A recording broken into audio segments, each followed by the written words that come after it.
No dia 21 de setembro de 1761, no Rossio, em Lisboa, Portugal,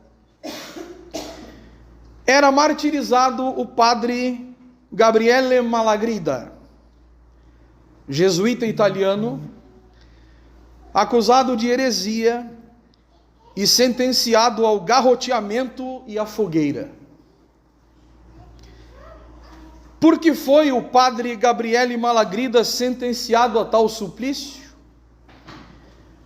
Por haver denunciado em um famoso escrito que a tragédia do terremoto que destruíra Lisboa em 1º de novembro de 1755, seguida de um maremoto, tivera como causa sobrenatural principal a apostasia e a impiedade de Dom João I e de seu preposto, o maior criminoso da história de Portugal, Sebastião José de Carvalho e Melo, mais conhecido como Marquês de Pombal.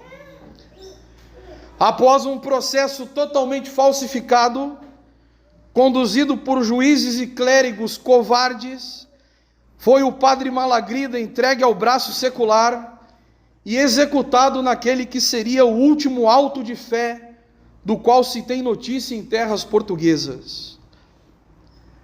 Na sanha de acabar com os jesuítas e com o patrimônio educacional e cultural criado pelos filhos espirituais de Santo Inácio de Loyola, e tendo como objetivo a implantação dos ideais iluministas de Voltaire e de Diderot, de um mundo sem Deus e de um Estado que se faz Deus, Pombal fez questão de que o auto de fé que executou o padre Malagrida fosse cercado de pompa e circunstância. Naquele 21 de setembro, no entanto, ao tempo em que o povo achava que morria um herege, nascia para o céu um mártir. Mártir esse que teve a coragem de dizer que um soberano e um povo que caminham para longe de Deus atraem sobre si a possibilidade de gigantescas tragédias.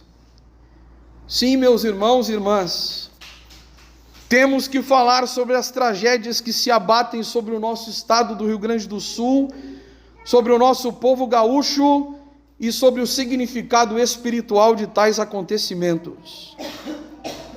Muitos hoje, sofrendo e padecendo os males das enchentes que nos acossam, talvez se perguntem o motivo por que tudo isso está acontecendo. Alguns dirão, é o aquecimento global. Outros atribuirão as presentes chuvas e enchentes aos fenômenos do El Niño ou de La Niña. Talvez alguém diga que são as queimadas. Todas estas, no entanto, permanecem sendo causas meramente naturais. Para quem, no entanto, tem um olhar de fé e já teve a decência de ler as Sagradas Escrituras, é impossível não pensar nas causas sobrenaturais dos presentes fenômenos. Não se trata, meus irmãos e irmãs, de pensar ou refletir sobre maus agouros, ou de pessimismo indiferente, inconsequente. Trata-se, sim, de saber ler nas entrelinhas do que está sendo escrito diante dos nossos olhos e entender que a presente tragédia ocorre especialmente porque, através dela, assim como em Lisboa, em 1755, Deus deseja chamar a nossa atenção para o fato de que estamos caminhando como Estado do Rio Grande do Sul para longe dele e de seus desígnios. Precisais de provas? O Rio Grande do Sul orgulha-se de ser o estado mais evoluído do país, o estado mais europeu do país, e, no entanto, traz em si a marca vil de ser reconhecido também como o estado mais agnóstico e ateu da federação.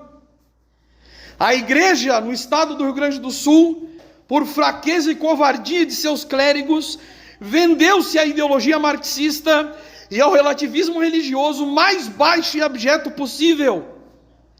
Em nome de uma tolerância odiosa, negam-se a pregar a única verdade possível para a plena realização do homem. Semana passada, por exemplo, Porto Alegre, católicos foram expulsos de um templo católico para que integrantes de seitas não católicas fizessem seus rituais repletos de elementos diabólicos e animistas na escadaria de uma paróquia católica. Profanação descarada, aprovada e perpetrada pelo pároco com a anuência do seu superior eclesiástico. Nas escolas do nosso estado, não se fala mais de Deus e de Cristo. A única religião verdadeira foi retirada do coração das crianças e dos jovens, das salas de aula e dos projetos de educação pública. Para e passo, todo o sistema educacional, do básico ao superior, foi tomado pela satânica seita comunista, bem como os meios de comunicação, os jornais e a cultura. Nas músicas, na televisão, na internet são louvados e exaltados os mais abjetos tipos de pessoas, propagadores da destruição da família, propagadores da imoralidade, do relativismo sexual, da impudicícia e da falta de autoridade. Na política, hoje, desgraçadamente, uma maioria quase absoluta de pessoas que somente pensam em seus próprios interesses e que não pensam de maneira católica, não tendo assim a menor condição moral e existencial para buscar o bem comum, regem a sociedade e, muito pelo contrário, não procuram a salvação eterna de suas populações.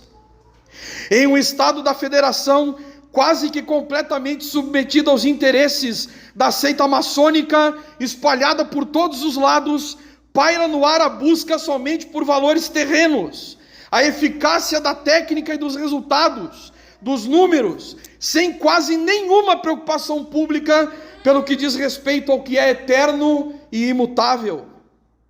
Nas cátedras judiciárias é relativizado e vilipendiado o direito dos cidadãos de bem, na medida em que se implantam práticas que amenizam a vida de criminosos, em vez de olhar pelo direito daqueles que vivem corretamente. Eis, pois, meus irmãos e irmãs, o quadro terrível de nossa impiedade. Estamos, quiçá, talvez até piores do que Lisboa. Talvez, Deus esteja querendo, ao permitir essa tragédia, nos mostrar que nós devemos nos converter, e como disse o evangelho de hoje, sereis meus amigos, se fizerdes o que eu vos mando. Somente Deus pode parar com essas chuvas e enchentes. Somente Deus. E a Escritura prova que quando o povo se converte, para de pecar e serve a Deus, Deus muda o seu coração, meus irmãos e irmãs. Sim, nós temos que ajudar, temos que fazer a caridade, temos que nos empenhar em apoiar essas pessoas que perderam tudo, mas a principal obra que nós podemos fazer é viver piedosamente, é nos convertermos, é pararmos de pecar, é pararmos de trair a Deus. O que ocorre é que esse discurso, para muitos hoje, é intragável. Solucionarão os problemas das populações. As estradas vão ser reconstruídas, as casas vão ser refeitas, o povo gaúcho é um povo trabalhador. Tudo vai se levantar, materialmente falando. Mas será que isso vai servir para nós nos convertermos? Será que Deus não está querendo abrir os nossos olhos com toda essa desgraça que aconteceu agora nessa semana no nosso estado? Para dizer, olha, vocês estão indo mal. Vocês estão indo muito mal, porque vocês estão pecando, vocês estão longe da fé, vocês que foram ordenados estão traindo o que eu mandei falar, vocês estão se afastando de mim. O padre Malagrida, em 1761, denunciou isso, e o cara foi levado ao garrote e à fogueira por dizer isso. Será que a nossa sociedade tem ouvidos para ouvir isso dessa maneira? Ou nós vamos passar a mão no pecado? Senhores e senhoras acham que é uma desgraça muito grande isso que está acontecendo? É sim. Para quem perdeu tudo é. Mas muito pior do que isso é eu, você, nós perdermos a nossa alma. Nos afastarmos de Deus. Perdermos a comunhão eterna com Deus. Isso é muito pior. Por isso, meus irmãos e irmãs, escutem. Aos que estão combatendo para viver de maneira piedosa, se você está se dedicando a estar próximo de Deus, a nossa palavra de esperança e de consolo. Perseverar para não sucumbir. Ajudemos os que foram atingidos. Ajudemos com a caridade e a verdade. Abandonemos o pecado e a impiedade. Talvez, como nos tempos de Jonas, Deus nos livre da presente tragédia. Talvez Ele encontre corações justos, pelos quais Ele ainda possa ser conosco paciente e misericordioso. Nas mãos da Virgem Maria, nós entregamos as nossas famílias, a nossa cidade, o nosso estado do Rio Grande do Sul.